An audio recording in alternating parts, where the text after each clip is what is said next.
Di beberapa waktu terakhir ini, kalau gue lagi scrolling Instagram atau medsos, gue selalu nemu berita soal artis atau orang besar yang diberitain karena mereka selingkuh. Bahkan sempet banget di satu waktu, beritanya tuh bertubi-tubi gitu. Akhirnya ini ngebuat gue dan mungkin lo yang lagi nonton video ini kayak bertanya gitu. Kok orang bisa selingkuh ya? Gak usah jauh-jauh gitu. Mungkin ada beberapa dari lo juga yang pernah diselingkuhin, atau mungkin lo pernah ngeliat temen lo selingkuh atau diselingkuhin juga gitu ya. Dan ya yang jadi pertanyaan terbesar adalah kenapa sih orang harus selingkuh gitu? Well, pembahasan kali ini bakal unik karena gue bakal banyak fokus di alasan kenapa, dengan ngelibatin berbagai aspek ilmu pengetahuan dari berbagai sisi. So, kalau misalnya lo pengen belajar dari satu video sebelum tidur ini, silakan tonton videonya sampai habis, oke?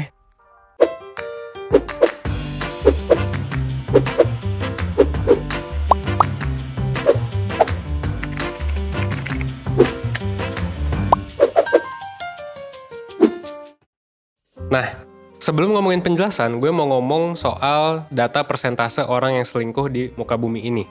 Jadi berapa banyak sih orang yang selingkuh? Well, jawabannya adalah banyak banget. Meskipun gak sebanyak itu juga ya. Nah, berdasarkan data survei dari aplikasi kencan online, Just Dating, sekitar 40% orang Indonesia itu pernah selingkuh dari pasangannya. Dan ini menduduki nomor 2 tertinggi angka selingkuh di Asia Tenggara. Thailand menduduki urutan pertama dengan 50%, Singapura itu ada di 30%, dan Malaysia itu di 20%. Nah, tadi adalah tingkat perselingkuhan menurut negara. Kalau berdasarkan jenis kelamin, 4% dari cowok yang udah nikah, itu selingkuh.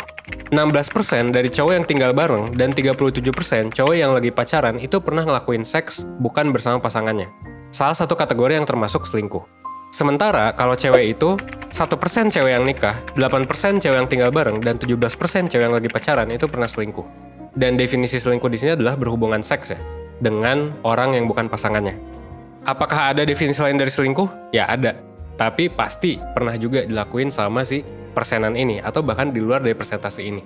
Jadi sebenarnya kalau kita lihat dari data ini, kita bisa ngambil kesimpulan ya, kalau perselingkuhan itu bukan hal aneh maupun baru.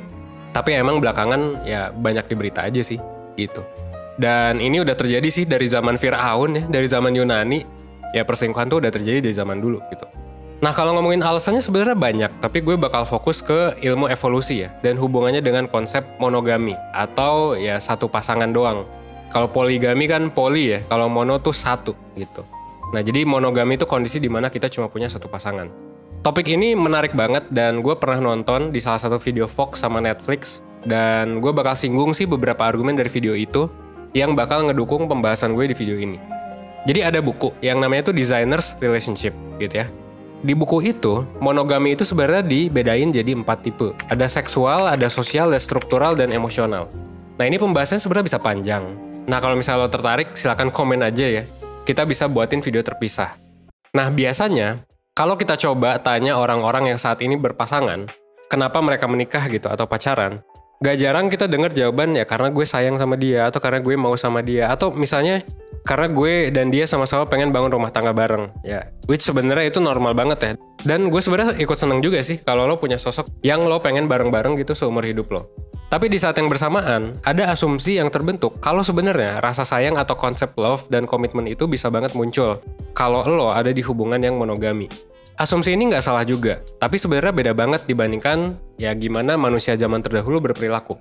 Kalau pakai pendekatan evolusi, manusia itu sebenarnya sempat banget jadi pemburu dan ya pengumpul buat komunitas. Biasanya cowok yang jadi pemburu dan cewek yang jadi pengumpul gitu. Sekalian ngasuh anak juga. Nah, karena zaman dulu pemburu itu pekerjaan yang mematikan dan punya survival rate yang rendah gitu ya. Jadi orang yang survive tuh dikit. Cowok-cowok pemburu ini biasanya sering punya lebih dari satu pasangan atau nggak monogami. Alasannya simple ya, biar mereka punya keturunan yang bisa survive di zaman itu untuk ngelanjutin aktivitas berburu mereka supaya mereka bisa tetap bertahan hidup gitu di komunitas mereka. Nah, uniknya hal ini jadi ngebuat tanggung jawab buat ngurus anak itu bukan tanggung jawab ayah gitu atau ibu, tapi tanggung jawab satu komunitas karena yang ngaruh ya survivalnya si satu kelompok itu.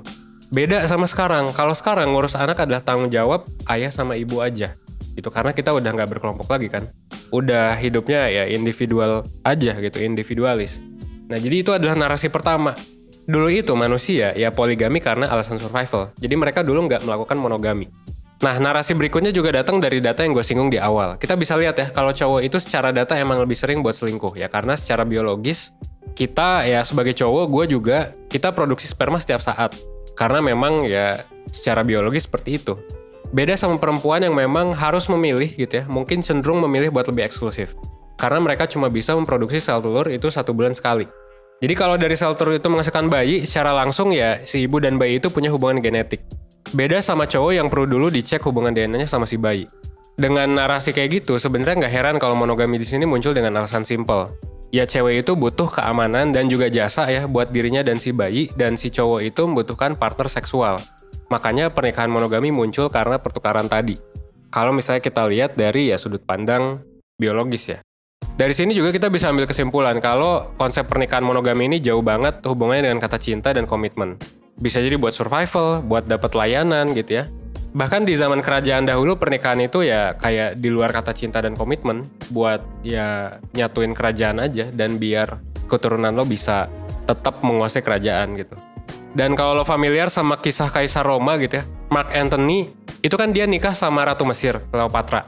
Itu juga dilakuin buat dapat kekuatan yang lebih besar gitu. Jadi kerajaan Roma dan kerajaan Mesir itu ya bergabung. Ada juga pernikahan buat memperkuat aliansi bisnis kayak di drakor Korea, sampai ke pernikahan buat menghentikan perang gitu.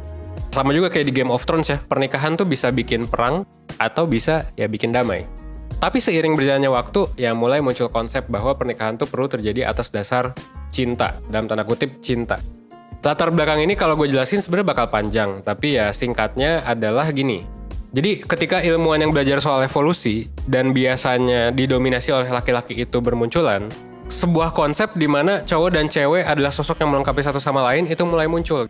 Dan ini muncul dengan berbagai macam narasi. Kayak misalnya cowok itu kuat, agresif, dan protektif. Sementara cewek itu ya lemah lembut dan mengayomi gitu. Dan kayak muncul narasi bahwa ya kita, cewek dan cowok itu butuh satu sama lain buat bisa hidup di dunia ini. Sampai narasi di mana cowok itu lebih superior daripada cewek. Dan sebenarnya itu masuk akal ya di era itu. Dan akhirnya selama beberapa ratus tahun terakhir orang-orang menikah dengan ide tersebut. Gitu. Kita mengenal ini mungkin dengan kultur patriarki. Dan menurut gue nggak ada yang salah sih dengan ini selama keduanya sepakat gitu ya. Nah terus muncul deh pertanyaan besar gitu. Kan monogami ini sebenarnya bukan muncul karena rasa cinta atau komitmen ya. Terus kenapa kita bisa ngerasa kecewa atau dihianati bahkan pas pasangan kita selingkuh, atau mungkin kesel pas beda pasangan yang pisah karena perselingkuhan? Well, salah satu alasan yang paling mendukung adalah cemburu atau ya jealous gitu. Kita sebagai manusia ya punya perasaan cemburu karena kita paham kalau pasangan kita itu punya beberapa trait yang oke dan lebih dari komponen seksual orang itu aja. Atau sebenarnya konsep ini juga bisa dijelasin karena ada kesenjangan antara ekspektasi monogami dengan yang saat ini dijalanin. Kayak yang gue bilang tadi, ada 4 tipe monogami. Bisa aja sebenarnya pasangan lo itu expect terjadi keempat-empatnya. Tapi bisa aja kan pasangan lo cuman mau ya udah gue secara seksual ke lo aja tapi emosional ke yang lain. Atau cuman 3 dari 4 yang tadi gitu. Atau kebalikan, gue secara emosional sama lo, secara seksual gue bisa bebas. Nah, kayak gitu kan. Jadi sebenarnya ya konsep ini bisa dijelasin lewat berbagai macam sudut pandang. Dan mungkin lo yang udah nonton sejauh ini jadi skeptis gitu. Gue tuh, Evan tuh sebenarnya mau nakut-nakutin orang ya, biar takut nikah. Atau sebenarnya gue anti monogami. Well, sebenarnya gue pro monogami sih. Dan gue bikin video ini bukan berarti bilang kalau misalnya ya dulu orang poligami terus ya kita harus poligami juga. Atau kayak dulu orang monogami harus monogami juga, nggak gitu juga gitu ya. Intinya, yang gue mau bilang adalah selingkuh itu adalah hal yang memang ada. Dan bisa terjadi karena hal-hal yang gue bahas tadi. Tapi, menurut gue, monogami sebenarnya bisa works. Kalau kita lihat dari data Indonesia, 60% dari mereka yang ngisi survei itu nggak berselingkuh. Which is mayoritas gitu kan. Dan itu berarti mereka nggak pernah selingkuh seumur hidup mereka. Nah, ini jadi bukti kalau sebenarnya monogami itu memang salah satu jalan buat menjalani hubungan yang oke gitu. Di awal kita ngebahas ya, emang tentang gimana kakek dan nenek moyang kita di zaman terdahulu itu nggak melakukan monogami. Dan mungkin mereka nggak menikah atas dasar cinta. Tapi bukan berarti kita nggak bisa ngelakuin monogami gitu. Karena di zaman sekarang gitu ya, manusia itu pada dasarnya akan selalu berevolusi dan berkembang, ngikutin perkembangan zaman. Konsep monogami ini memang relatif baru, dan mungkin aja secara evolusi kita dibangun dalam tanda kutip ya, bukan buat hal ini. Bukan buat monogami. Tapi ya bukan berarti manusia itu nggak bisa beradaptasi.